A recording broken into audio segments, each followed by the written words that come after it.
ఒక అసమర్థుడు వస్తే కొంతవరకు నష్టపోతాం. కానీ ఒక దుర్మార్గుడు రాష్ట్రాన్ని సర్వనాశనం చేయడానికి వచ్చినప్పుడు తిరిగి కోలుకోలేని నష్టాన్ని మనం పడ్డామని చెప్పి కూడా నేను మీకు తెలియజేస్తున్నా. ఈ రాష్ట్రంలో అందరూ బాధితులే, అవునా కాదా? మీరందరూ కూడా బాధితులే, అవునా కాదా? బాధితులు అనుకుంటే చేలిపైకెత్తండి. నేను కూడా బాధితుడిని. వేదిక పైన బాధితులే. కొంతమంది ఎక్కువ రోజులు జైలుకు పోవచ్చు, కొంతమంది తక్కువ రోజులు జైలుకు పోవచ్చు. పోలీస్ స్టేషన్ పోనడు లేడు. ఏంటి అన్యాయం అని అడుగుతున్నా మిమ్మల్ని అందరినీ. ప్రజాస్వామ్యంలో నిద్ర లేని రాత్రులు గడిపాం, భయంకరమైన కాళరాత్రులు గడిపాం. ఏంటి అరాచకం?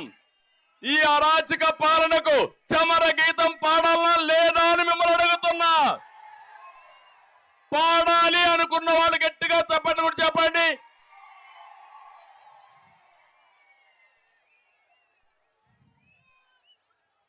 ఒక్కరు కాదు, రైతులున్నారు ఈ రాష్ట్రంలో.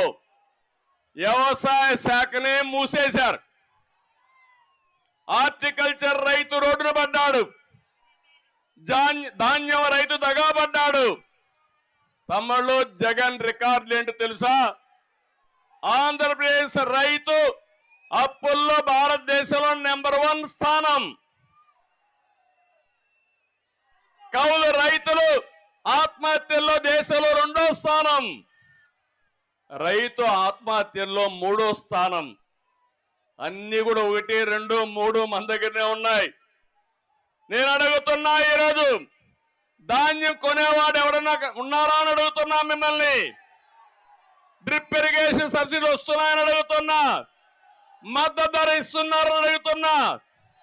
తమ్ముళ్ళు, మీరు ఏం ఎక్స్పెక్ట్ చేస్తారు? టమోటోకి పొటాటోకి తేడా తెలియని ముఖ్యమంత్రి, అవునా కాదా?